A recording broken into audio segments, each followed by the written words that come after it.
Do not delay nikah unnecessarily. Once nikah is ready, the two parties are happy, get that nikah done.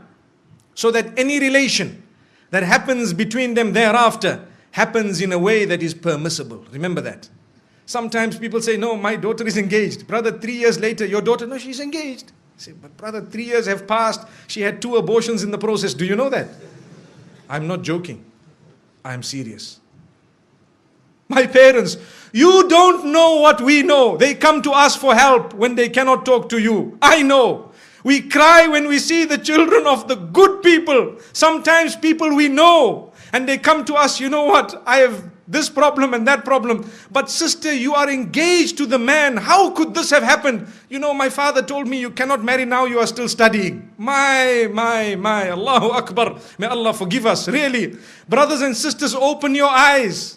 See what is going on. Ask the people what is happening. If you think we are not living in an era of hypersexuality, you are dreaming. You are dreaming. You are living in a dream world. We are living in the dirtiest society up to this age. There has never ever been a more hypersexual society than ours. Believe me, everything out there is about sex. And I'm saying this because I have to fulfill my duty as a scholar of Islam, to explain to the people what is going on out there and how we are heading in the wrong direction because we are living with blinkers. We don't even know what's happening. Ask your children in the universities what's going on. If you have a good link with them, they will inform you. Ask them. Tell them what is happening, or ask what is happening in the malls or in the shopping centers or at the workplace. You know, you can be the best and the most pious. Yes, if Allah has granted you protection, you will always be protected. May Allah grant us goodness. There are people amongst us, and I'd like to hope that the bulk of us seated here, pure, good people by the will of Allah, you know how difficult it is to remain on that path. You know how easy it is to sin. Today it is easier to sin than it is to abstain from it. Allahu Akbar. It is easier to abandon your hijab than it is to don it. It is easier to leave your salah than it is to fulfill it. That is because the environment has made it so difficult to engage in that which is correct.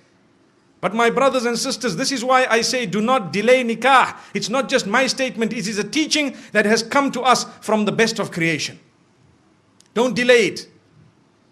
And at the same time, do not make it difficult in any way. We already spoke about the mahar, the dowry, or whatever else it is. Either way, don't be too demanding. And do not become a person who really makes it tough on their sons and daughters to get married. Because in that particular case, we will be held accountable in the eyes of Allah subhanahu wa ta'ala. Why is it that you as a parent did this to your own daughter? You doomed her, you punished her. And this is what you did to your son. You made him, you really made him leave the deen in totality. It brings me to one example, living example, where there was a young boy whose father was being so tough with him that, listen to this, he wanted to marry someone who was ready to revert.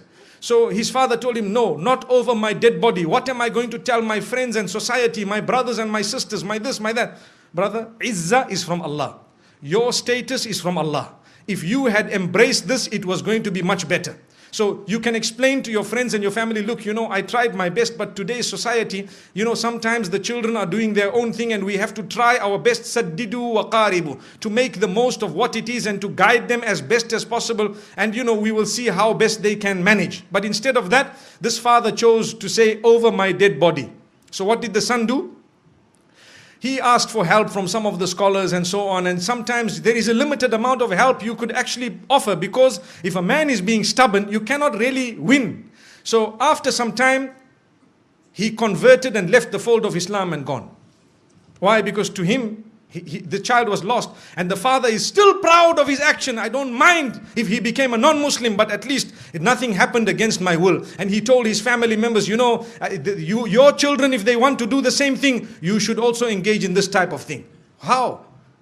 The woman was ready. So I had an opportunity to address this young boy. And when I spoke to him, he told me something that is really a question of the age. When I say question of the age, I mean sometimes the mind starts asking these questions. He said, you know, this woman is such a good woman that I married. She has so many good characters and conduct. She told me I'm ready to do anything. You know, I explained to her about the little I know about Islam and she was ready. And then what happened is, when my father and my parents said no and everybody disagreed and they, you know, the mother, he says my mother didn't really mind, but she has to follow what my father says. So after some time, they questioned me, her parents, to say, look, we were all okay for our daughter to, you know, to enter the fold of Islam. Now, if she is not going to enter the fold of Islam, then why don't you enter our faith? So he said, yeah, it makes sense. You see? He said, yeah, it makes sense. If they refuse, I will not refuse. You people are not refusing. So he says that is what made him turn. Now look at this. The young boys of today, this is the logic they are using. They will not tell you Islam is correct and Islam believes in all the previous messengers and Islam, Allah is one. Even the father perhaps doesn't read Salah correctly, but he was proud with his action. May Allah subhanahu wa ta'ala forgive that man. Really, we tried very hard, but to be honest with you, it is only Allah who can bring people back. And that's why I say it is foolish. Sometimes you might lose your child totally, rather you lose them 20%.